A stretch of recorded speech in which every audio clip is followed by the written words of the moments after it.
everybody. I'm here with Kelly from BBB Brabants.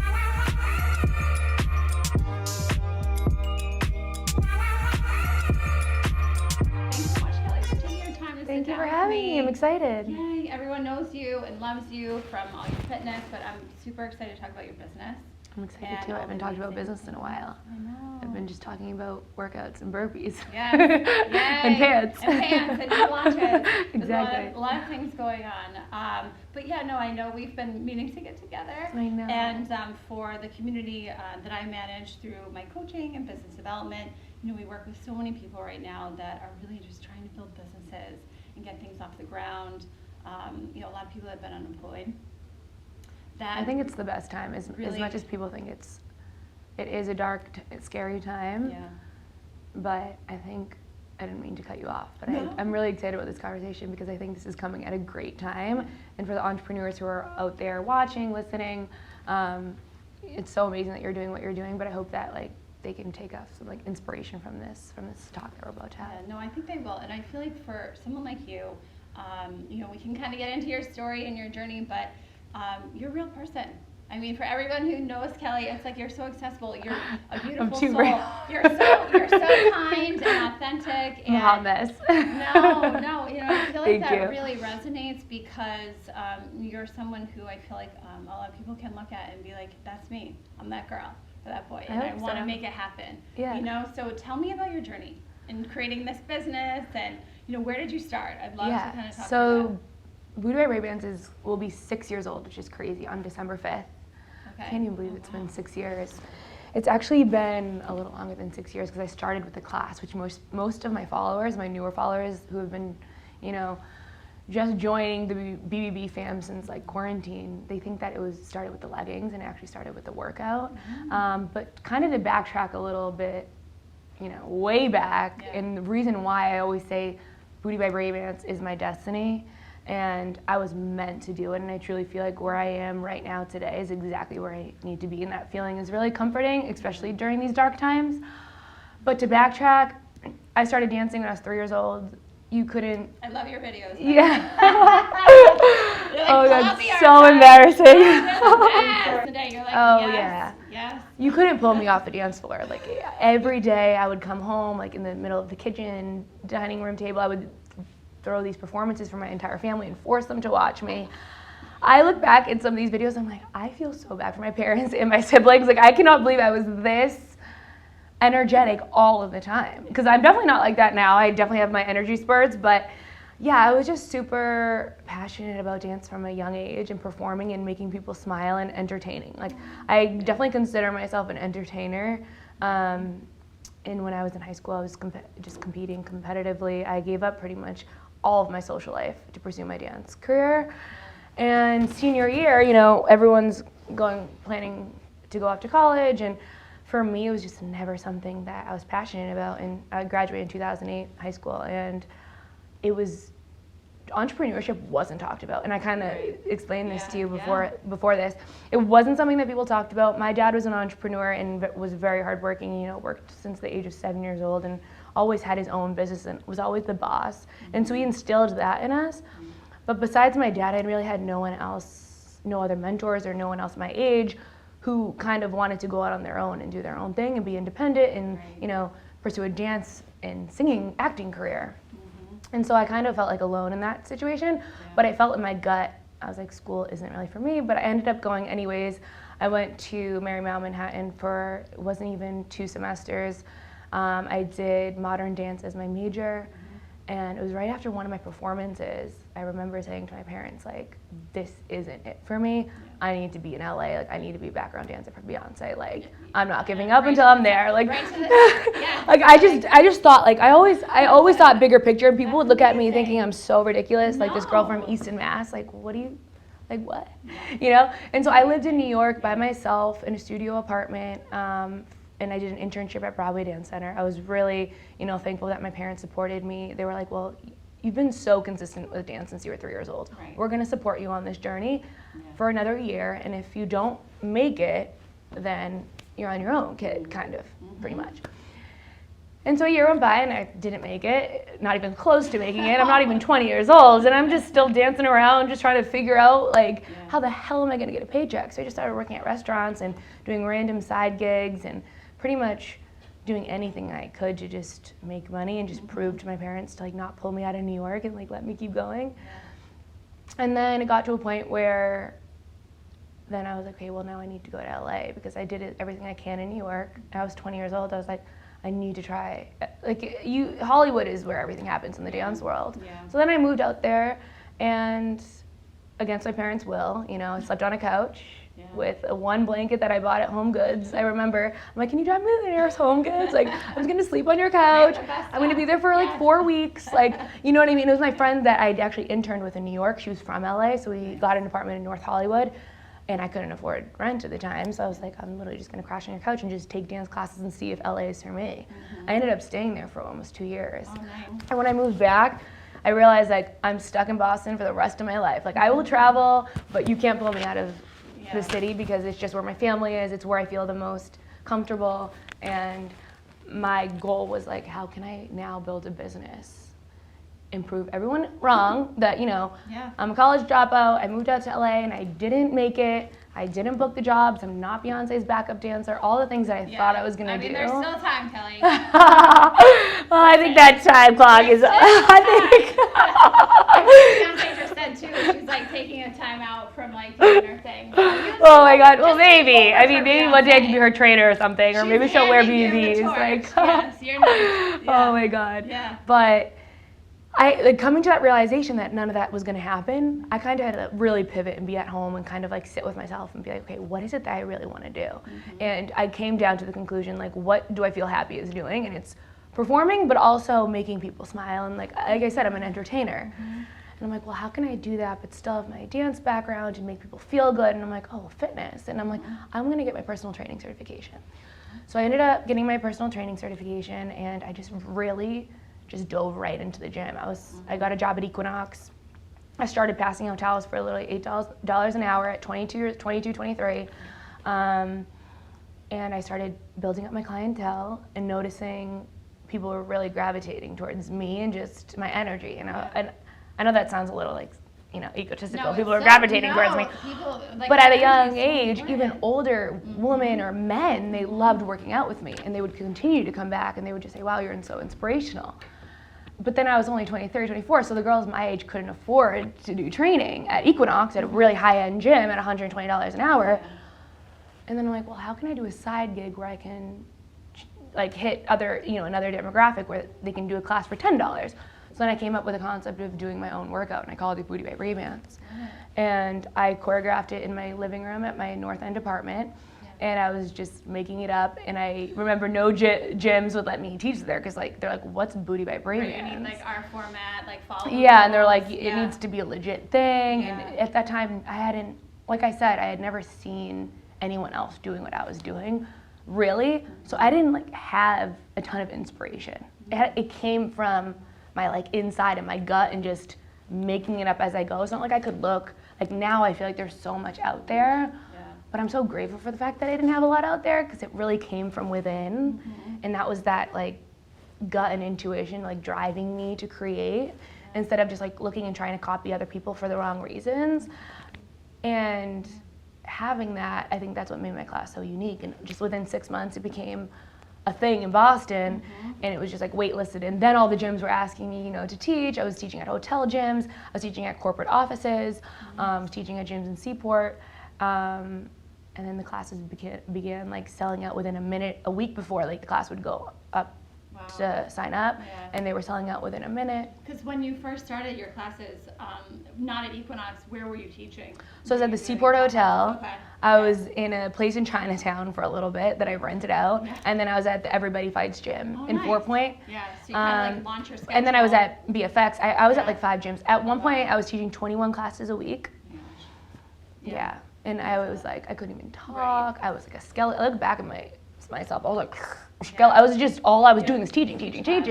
And during that time is when I was just had the concept of the leggings.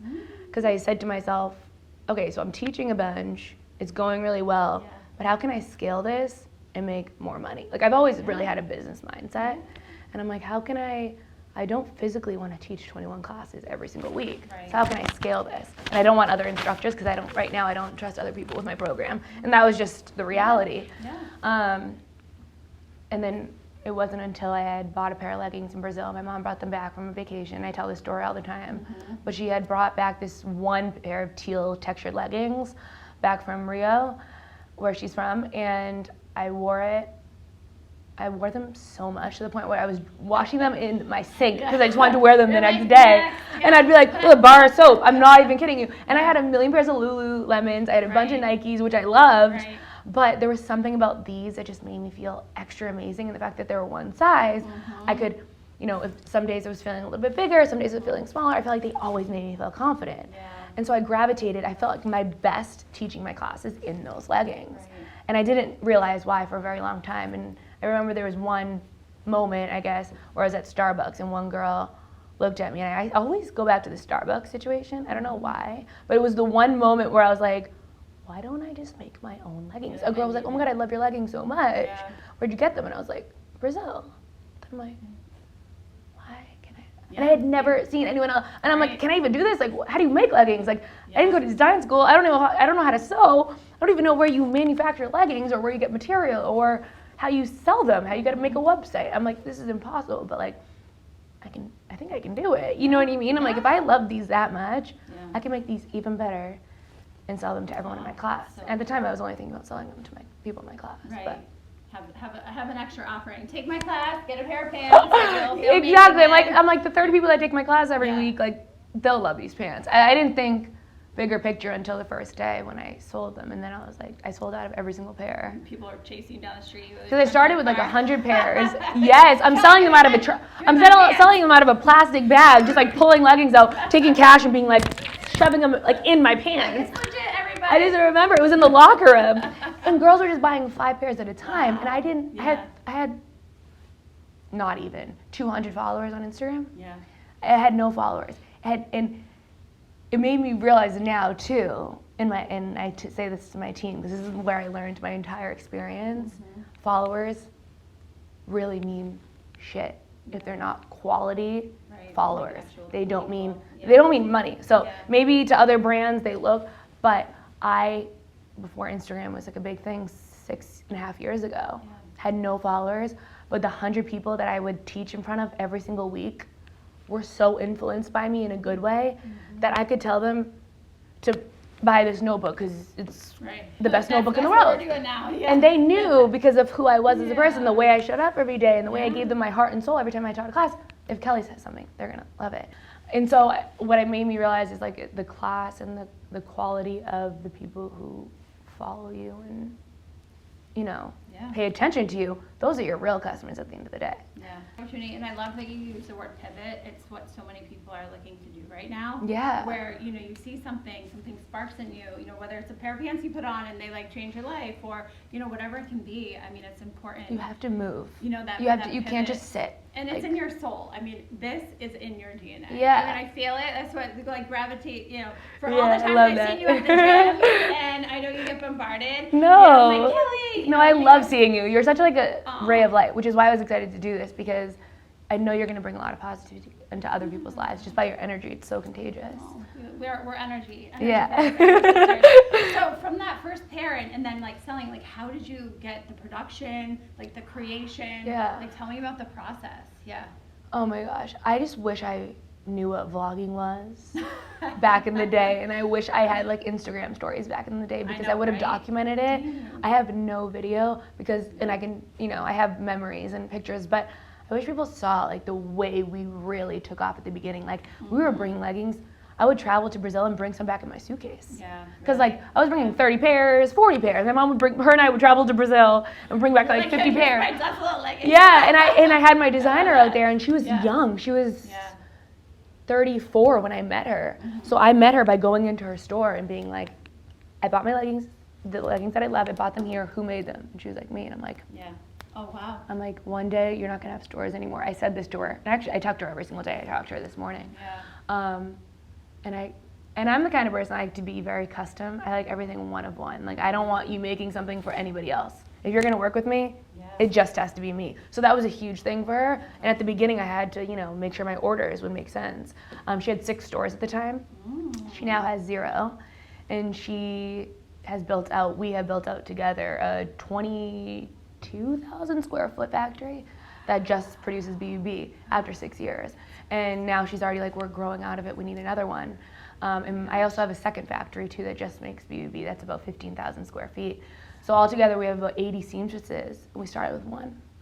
I was flying there by myself on planes back and forth to Rio, staying there for a month at a time, staying at her house.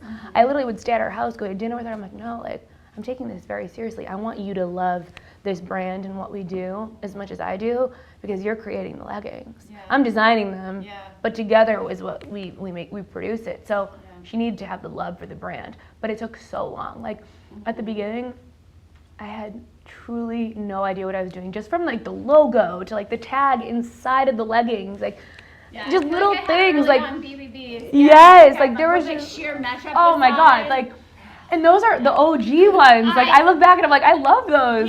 They're my museum, BBB. Yes. These I'm gonna frame, like they'll be worth something someday. It's so cute. No, I love that. Yeah, because I mean, it was just such an exciting time. Like now it's really exciting, but I feel like, as we're going, it's definitely more structured. I was just making things up. Like I would just say, okay, that shade of pink is really cool. Let's just do it. Like, you know what I mean? And I would just take a picture of me wearing it and post it. Like my website was so homemade, and people always think they need a launch a brand perfect. Like until you get to a certain level, everything I do now, yes, I do consider like now at this point, I have to deliver and give my customers 100%, because as you grow, you always have to do better and better.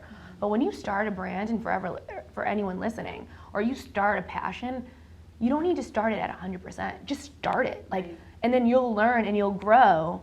But don't think like the first thing you put out into the world, into the universe, onto Instagram has to be your best. And so, sometimes I think that's why people hold back and they're like, oh, I'm scared to do this, or I'm scared to... Or I need a bunch of money. I always tell people trying to build businesses, like, don't go broke trying to build your business. Oh my gosh. And that was one of the biggest lessons I learned. People always wonder, like, do you have any investors? And I don't have any investors. I was really, really lucky. My dad gave me an initial investment to buy those 100 pairs of leggings, and I gave him every single dollar bill back. And I was like, help me finance, help me learn how to save my money, to not spend it, and just reinvest into inventory. And he's been my advisor ever since. And at the beginning, he was nitpicking every little thing, to the point I was doing photo shoots in the middle of the street with a little camera, because a photo shoot of $1,000 was like, no way. Like I didn't hire models. I just did myself and my sister. Like I'd be like, Liz, do your makeup. We're taking some pictures. Because what I didn't realize, but I realize now, is like you said, you don't need to spend a lot of money to sell stuff, and you just need to be authentic, real, and just relatable. Like people don't care about perfection. There's so many days where I wake up with a negative mindset. So many days. But I've realized now to be more aware of those negative mindsets, and like even going into my class, I will physically not teach a class if I'm in a bad headspace. Because I truly think that you can't push negativity onto other people. And if you're dealing with something, try to just be aware of it. Understand you're gonna have bad days. I don't want my followers to ever think that you have to be positive 24/7. No, it's not. And that you have to be like, like, hi, everyone's happy, like life is great, like it's just not reality. Right, you live. And I don't want to also have to live up to that pressure, because I'm kind of like a character on Instagram to people who don't know me. To me, they're Kelly Brabants, who does 1 million burpees and teaches classes and wears leggings and has all this energy. And so I feel like sometimes I have to like live up to that character every day. And I'm okay with that, because I love doing what I do and it's me. So it's kind of like but I kind of set the tone of like having to live up to that positivity, that energy, that passion, and all that stuff. And it can be exhausting. It is. And so you have to know how to balance your energy and say, okay, well, today I'm not going to be that person. I'm just going to be, and I'm going to recharge. And I've been doing that a lot lately. And I think my followers have noticed, like on the weekends, I'm not so active on social media. And I think that, when you're starting a business, you need to set time to like not work and to disconnect, because for me it was BBB all day, all night, midnight, 1 a.m. like go to my parents' house because everyone's now involved in my company too. It's like talk about BBB there and my relationships and my friendships. Everyone's asking, oh my God, what launched? And everything is just about BBB. Yeah, and so I think that like you have to be able to separate yourself to re-energize, especially if you want to be a CEO. Yes. It's rest. I don't even really ever call myself a CEO, and I never call myself an entrepreneur. Yeah. I think I'm just I don't know why I've never connected to either of those words. Because you're living out your Or a boss. true passion, I'm just literally you know? being Kelly, and I'm just trying to run this business to like the top. Like for me, there's just no slowing down. And I give this analogy a lot of the time to my family and to my friends and stuff. I'm like, I feel like I'm in a Ferrari going 300 miles per hour, straight forward, and there is no brake. Yeah. Like it just isn't a break, so I just have to keep going. And so that could be that gives me a lot of anxiety. I guess that sounds kind of crazy, but that's how I feel about 80% of the time in my life. So to be able to juggle and like have that positive mindset, you need to just also be okay with one day not having, I love that. and not pick yourself apart, you know? And I'm only saying all of these things because I experience it in my own life, and just being so like cognizant of your actions, like in like certain days. Like I wake up and I'm like, I'm just not in the mood to teach, and I'll tell Liz or I'll tell my team like, I just don't feel like teaching today. It's just not this week. Like I don't even have a class planned because my energy is like kind of focused on other things. And instead, in the past, where I beat myself up like I have to teach, or else everyone's gonna unfollow me, like, or they're gonna be mad at me. I felt like that a month ago. You know that you're not gonna do everything overnight and like be okay with that. And if you're having an off day, shut down. Self-love, and like you see it all the time. Yeah. But I've been doing yoga classes at my house, and it's been really, really nice. I've been just like, I love to just set the mood in my house. Like I even like just lighting candles and like relax, and for me, feeling cozy and warm and just like, listening to calm music. That's what like every night, like I need my meditation music just playing while I'm cooking, or a podcast. I have to light every candle in my entire house.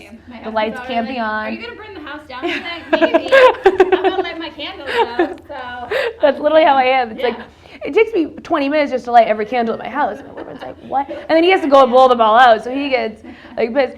But it's funny, but like I need to do that when I get home. You know what I mean? Like get into my comfy clothes, light my candles, play my music, and just have me time. And I think that you have your routine. Yeah, and I just think a lot of entrepreneurs now like look at some stuff on social media and it's like you have to go, go, go, and I'm the most go, go, go. And I realize that doesn't work. You need to have just a little bit of nothing time. Like, I don't know. Credit and your team. I mean, through this pandemic, gosh, where I feel like all of us were in that Ferrari in January. Oh, right? yeah. To start off the year. I mean, even with so me and my business, like all over the place, traveling, New York, San Francisco, meeting clients.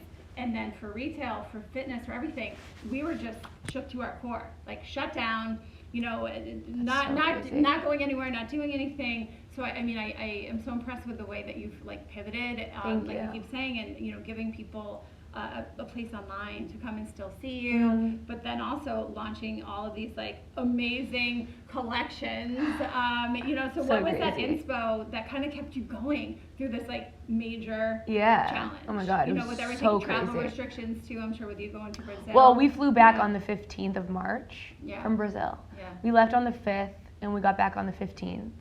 And it's so crazy how things happen for a reason. Because in that trip, we actually weren't even going to go because we left on the 5th and everyone was like talking about coronavirus. Like what is don't. corona? And I'm like, I need to Right. design my collections for the summer. Yeah. And I'm like, no, like I need to go. So I told Liz, I'm like, we're putting masks on, we're stocking up on hand sanitizer, and we're getting on that plane. Like I have to work. Yeah. Because I mean, it was my quarterly design meeting that I do every single year, and I can't really do it remote. Right. I mean, now I do because I have to, but at the time I never had done it before. So whatever, we get there, and I somehow created 4 collections in a week, right, Liz? Is it about 1 week? Wow. But like we spent every single day there. But I never get 4 collections done. The amount of leggings and samples I brought back, it was like the most productive trip ever, which is really bizarre. Because I was like, what am I gonna do with all these collections? Like, but I'll be back in Brazil, in 3 months, and I'll be doing more stuff. Like I don't even know. No. And it's kind of ironic that all the collections that I'm launching now Is what you created. is what I created in March. And it was like I was forecasting for this without even knowing. You know what I mean? Like I never. It's like your intuition. Yeah. To get this done. It's so crazy. But then we got back and we went to quarantine and we closed all the pop-ups. And I remember sitting at this table with my dad, my brother, my sister. And my dad said to me, okay, guys, well, we're going to take a huge hit. We're going to have no sales. We're going to have to pay, because I was like, we were paying all of my employees. I'm like, no. Like, I want to make sure that they're taken care of. My employees, I have a small team, you know? Now it's definitely bigger than it was 8 months ago, but at the time I had a really small team, and I just wanted to make sure they had no stress, because they've always had my back. And I'm like, we're going to get out of this strong, so they'll stick with us. If we pay them through this whole pandemic, they'll come back to us. And they did. But we were like, we're going to have no sales. We have to pay all of our employees the exact amount that they were working. We're going to lose so much money. All the collections that I already had paid prior to all the purchase orders that I already had coming in were delayed. Money was already in Brazil. I had already paid for them. Flights were being suspended. Inventory was already low as it is. And my dad was like, the next 2 to 3 months are just going to be like zero. And I was like, no, what? That's not gonna happen. I'm like, Dad, what are you talking? I was like kind of like stressed, I guess, but I guess I never really felt stressed. Well, I just felt so. Pants on but mine, yeah, right? well, I was like, wait. I was like, Dad, no. I'm like, just. He's like, all right, Kelly, like whatever. I know you're very passionate. He just thought it was like the passion speaking, and I'm like, no, Dad, like. We're gonna crush it. Like, we're gonna do something. We're gonna figure it out. Like, I don't know what it is. I don't know what I have to do, but we're not gonna lose money. And I was just like, this isn't, because it could have been a make or break time for us. You know what I mean? Because we're still a small business, so it could have been a time where we lost almost everything, you know. But I wasn't ever gonna let it happen. Like, I was so confident, which is it was the best feeling. So I went home that night. And I moved all my furniture. It was that night, March 27th. And I moved all my furniture, put on leggings. My boyfriend was downstairs, and he's like, what are you doing? And I'm like, I'm going to try this Instagram Live thing. I have no idea what I'm doing. Here, no one uses it. I'm like, I have no idea what I'm doing, but I saw a couple other instructors doing it. And I'm like, I'm so embarrassed. Like, I was so nervous. Like, I teach classes in front of 300 to 400 people. Thousands. Like, I've taught, you know, for 7 years now, and I've never been more nervous than to go on Instagram Live. Ever. I felt like it's the most vulnerable I could possibly be, sweating with my hair in a bun, jumping around, like, in front of a camera without seeing people's faces. I was like, there's no way I'm going to be able to do this. But I somehow just clicked live, and I turned on music, and I got 600 people like this. Crazy. And all of a sudden, by the end of the class, it was like 1,300. Wow. And I was like, what the? Are these real people? I'm like, that can't be right. I'm like, that can't be right. I'm like, there's not 1,300 people here. And then all of a sudden, like overnight, I got 10,000 followers, like, organically. And then I got, through quarantine, I got like 33,000, or 30, a little bit over that. But then I started teaching like every single day, and the classes started going crazy. And then we just started selling out leggings, like to the point where like we couldn't keep them on the shelf. So then my family had to come in to pack orders because our employees weren't coming in. So my like sister, my brother, and everyone came in, and we were packing orders, and the website was just pretty much like crashing. We couldn't even keep up with believe it. So we were just praying to get anything in stock. People were just buying everything, and we grew the business by 300% in the middle of a pandemic. So it was like crazy. And then when our store opened, we had a line wrapped around the building, and I'm like, hell? I showed up with a ponytail in a bra top and leggings, not thinking. I thought 20 people max. No, oh my We had gosh. 300. I'm not kidding you. Like, we never expected that. My favorite of that story, I think I've told this to you, is the Insta post where someone showed like their boyfriend like in the chair. Oh my god, my god. Like, only he will stay here for 2 hours, so I can wait in line for leggings. I'm like, that's love. Well, find a man. That was so that amazing. Waits 2 hours so you can get your. That was hilarious, and like it was the cutest. Awesome. They were actually the cutest couple ever, and he was like so patient. And the fact that you show up, and I love you come into stores and you meet people, and I feel like I don't even do it enough. Like, I want to do it more, but I know. Thank you. Well, we are, under still this. Well, now it's been hard, but going on, I think what it is just now with like shopping online and other brands. There's so much out there for fashion and women's clothing and products, supplements, beauty products. There's just so much out there that people are just kind of like, their brains are so fogged up with so many different products. There's so much noise that at the end of the day, they just want to buy a product where they know the CEO, they can relate to the person, they trust that their package is going to come within 48 hours. Like my shipping is, I hate to say my shipping is the best, but it is the best. Like because I make sure that it's the best because I think that women need to make sure, that, like especially if you're buying leggings, you want it instant gratification. It's instant gratification, right? Like, I'm gonna wear those Monday for my class, right? Like, so I'm gonna order them Thursday. And it makes such a difference, and it gives them that like trust in the brand, and then being able to work out with me and see me wearing the leggings that they want to buy, and just answering my DMs. I'm always answering my DMs and just really connecting with them. Yeah. I'm more of a friend than someone that's trying to sell them something. Right. Like I never talk about, even during my class, I never talk about leggings. Unless everyone's like, what color are you wearing? Right. What color are you wearing? What color are you wearing? And I'm like, it's Ruby, or like something like that. But I just don't, I don't want my classes to be all about leggings. Like I'm not trying to sell like on my everything, which I think my followers know. Yeah. I'm not, during my workouts, I'm not trying to sell you anything. No. I'm trying to get a good sweat, blast music, because it's helping me too. Because I love teaching so much and doing the workout. It's helping me just as much as I'm helping other people, but I don't think about the sales aspect at all. And as an entrepreneur, if you love what you do, the money will always come. And if you're doing it for the right reasons, you'll always be successful and you'll always make money. Because some people just go into these businesses thinking just about the money at the end of the day. And like you have to be smart about finance. You have to think about money. Right. At the end of the day, you are working to make money, 100%, to pay your bills, to make sure your family's taken care of, and X, Y, and Z. But if you're truly wanting to start a business, it's so much more than making money because it's something you're going to have to live with for a very long time. And it's, a commitment. Because if you're the CEO, you have to be the leader and you have to lead the ship. Yeah. And you have to sacrifice a lot.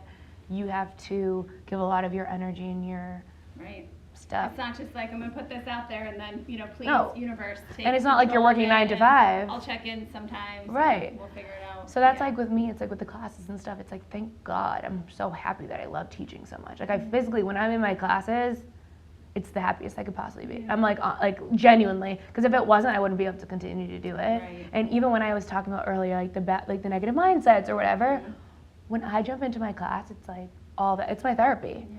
So I really genuinely love what I do, and for me, it's not a sales tactic. Like, it's really nice that it generated so many sales, because it really did. Going on in live and getting all my new followers, it did generate sales, and that's why I'm able to do the free classes and do the charitable work. But for me, it was always something that I wanted to do just like for me as a person. It's like my Kelly time. It's my passion project. Yeah, I love that. Well, and too, I think, with any collection that you put together, you make it fun, you make it real life, It's not even when you launch new collections, I feel like it's like you guys are at home, like you have like videos of like working out in it, where people are like, oh my God, like you said, like I want Kelly's outfit, and then it's just like that. Yeah. Like it's never like, it's a little promoting, but you don't really have to do a lot of that. No. Because someone will see like your sister and like the bra top for you guys and like the, what is it? The Amazon baby. Why did I call it Amazon baby? And it was just like, I feel like that, what was like the fastest collection that you guys sold out that you launched? It was my Easter collection. I was completely by myself. So we were really, it was April. And I was by myself. Right? Yeah, because we couldn't even be together really. Like we were together, but like we weren't even together that time. It was wicked early. It was the week before the Easter. It was like mid-quarantine, it was a month. I hadn't seen you. And we weren't really coming into here besides like to pack orders. So her and I were freaking out because all my photo shoots were canceled. And I had this whole pastel chrome collection to launch. Mm-hmm. And I'm like, how the heck am I gonna do it? And I don't have Liz, I don't have any help. So I bought a tripod off Amazon and a ring light. Yeah. I never had either of those things. I was doing my classes with no light, with no ring light. Now I have like a little bit of a setup, but it's still like a really homemade setup. Yeah. But I was just like, I just ordered off Amazon. I sat on my couch and I just did an IG live revealing the entire collection. Yeah. And I took selfies in the mirror of every product and uploaded it to my website. Well, now it's like I have models and I have full productions. Mm-hmm. And so I went on Instagram, guys, and I went on the story and I go, guys, like I want to launch this collection, but all of my e-com photo shoots got canceled. Mm-hmm. Would you be cool with it just being photos of me? And everyone was like, yes, we just want it so bad. And I'm like, okay. We need our pants. Everyone was like, I don't care what you do, like just give it to us. And I was like, holy cow. I was like shocked by the response, like beyond. Yeah. So I was straight up taking selfies and uploading it to my website. Like maybe you can even add some of these photos if you wanted to in the video. Cool. Yeah. But so it went live. I did the IG live. It was my first IG live, and I tried on every single one. I'm like sweating by the end of the video. My back. I'm trying on. Be right back. And people are live, and I'm changing, going back to the camera, changing, and I'm talking about the leggings or whatever. And people loved it so much, and they were just like, "This is so real. This is so cool." Yeah.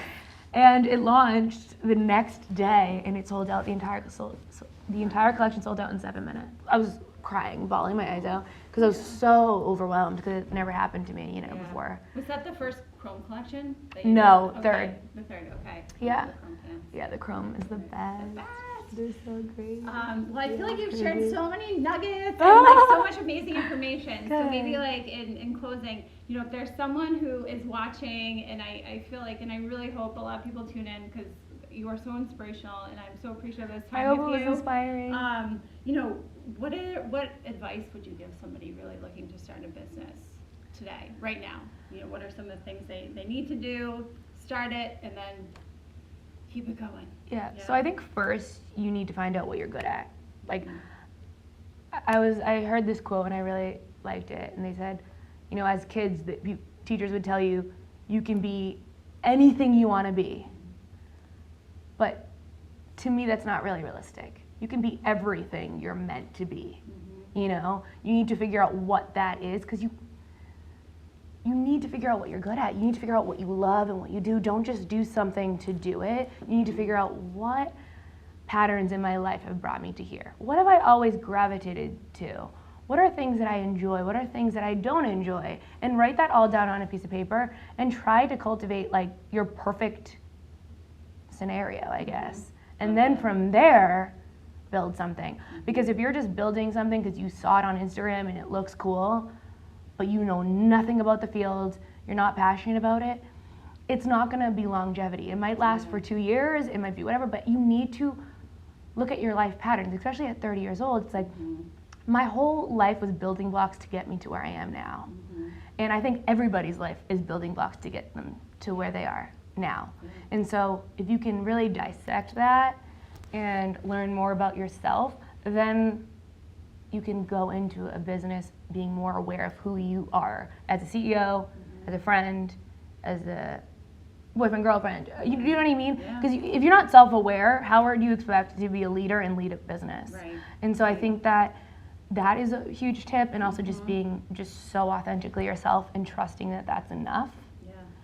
And not needing to play the comparison game, because as much as I feel insecure once in a while, I do not compare myself to anybody else. I genuinely don't. Like, I really am a confident person in who I am, and I think that helps me a lot. Just be myself when I go onto the camera and like do photo shoots. Like, I'm just 100% myself. And so that takes time. But being able to just, be authentically yourself and not compare where you're at today to another blog. If you want to be an influencer or a blogger, or you want to be a chef or something like that, don't compare yourself to someone who has 1 million followers. Don't compare yourself to someone who's been doing it for 10 years. Get inspiration from them, but don't try to imitate what they're doing, because it will never work, because you can't go from 0 to 100 in a growing period. You need to grow through every phase. So I think that's the problem with young entrepreneurs, is they're just like, I want to be at that finish line. Flash in the pan. You're like, that's not how it works. And it's like, no, it takes time. You need to, take courses, do workshops. Like, I always did fitness workshops. Every single time there was a certification or something available, I just studied, and I was so obsessed with fitness. I wanted to learn everything. So I think learning, learning from other people and just being yourself. Hopefully those are good tips. Those are super good tips. We talk about all the time, with business development and people looking to pivot careers or just do anything. You have to follow your why, your purpose, your passions, not getting swayed by anybody else or trying to be like anybody else. And be nice. Be yourself and be a nice person. Be nice. Be nice to everyone, especially if you're a young kid watching this. In the fitness world or in any industry, when you start off at the bottom, you have to be super just nice to everybody, and so that they remember you as just a nice, good person. I think that is a huge thing. Don't burn any bridges, because in whatever industry you're in, it always comes back around. Too, no matter what, everything right? always comes full circle. So. Yeah, awesome. Any big plans for the end of the year, like 2021? Huge plans. Yeah. Huge plans. I'm so excited. I think 2020 was a huge growing period for me, and I'm so grateful. Yeah. You know, we had struggles, and we didn't talk about those today, but you know, everyone has struggles, and I definitely did. But it totally taught me a lot about where I want to take this business and how much further I want to take it, because I never really knew what that distance was, and now I'm like, okay, we have a long way to go, and I just want to create and just be so connected with my customers. So that's like, I think 2020 is going to be huge. Well, I know it's going to be a huge year. Yeah, I'm excited. So what would you say the biggest lesson you learned out of this year was? Connect with the people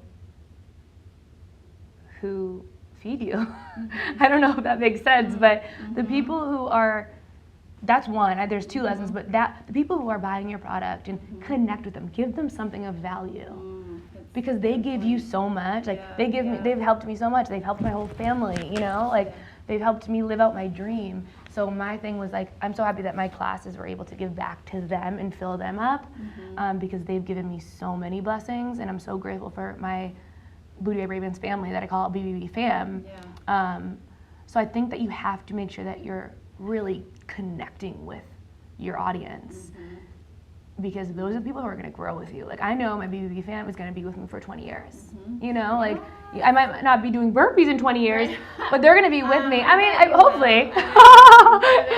But they're going to be with me, and I think you have to connect with your audience, with your customer, whoever you know, are doing. That's super important. And also just to, I don't know, take it one day at a time and not just slow down. I think that's what I'm learning. It's just like nothing's going to crumble overnight. If you don't do something, your life isn't over. Like, people aren't going to forget about you. You know, if you've made a big enough impact, your followers will still be there. And if they're not, like, peace out. Those people shouldn't follow you anyways. It's just not beating yourself up so much. Yeah, I love that. And I love too, you know, it's a generation, like you did the BBB Brabants kids line, which is amazing. Yeah, love my BBB kids. You know, so now you have like this, like aspirational generations. I know. You know, you can kind of keep growing, because those, you know, tweens can probably do the crops, and like that's know, like my goal. I think about my nieces and nephews that like are like, Auntie May, can you give us your Lululemons? I'm like, no, I'm gonna give you better. You're gonna get better, kids. You know, so they're like, do these pants fit me out? I'm like, get out of my workout shirt. But they love it anyway, because it's like shiny, and you know, especially with like all the colors now. But it's I was in your store in denim, and I'm like, oh, Emily's gonna fit into these. She's like this. One of my nieces is so tiny. And it's so cool. Like you're like embracing this like generation to come. Oh my gosh, I think the kids generation, even like my classes, the little kids take my classes. I see that. And it's so cool to me, because if I could one day like really inspire them to follow their dreams, and that's like my goal, you know what I mean? Like, as a dancer growing up as a little kid, I put myself in their shoes, and it would be so cool to be able to do, you know, a live class with someone that I look up to. I didn't have that because there was no Instagram back in the day. What did we have? We had our VH tapes of like oh Jane my Fonda, god, yeah, I didn't even. You're like, Mom didn't even. Lady? I don't even think I saw any of those, because my mom was Brazilian, so she didn't do any of the workouts. She couldn't understand. So she didn't really do that, but like. I look back and I'm like, oh, so I really love that generation. Hopefully that they can grow with me. And, you know. They will. Well, and that mentor that we were all looking for back in the day, like you are that person now. And I hope so. Special. I feel like I have a lot to learn, but I'm doing my best. We're human, and you're amazing. Thank you, Thank you, Kelly. Thank you. Thank you, Claudia. I know. Kisses, air hugs.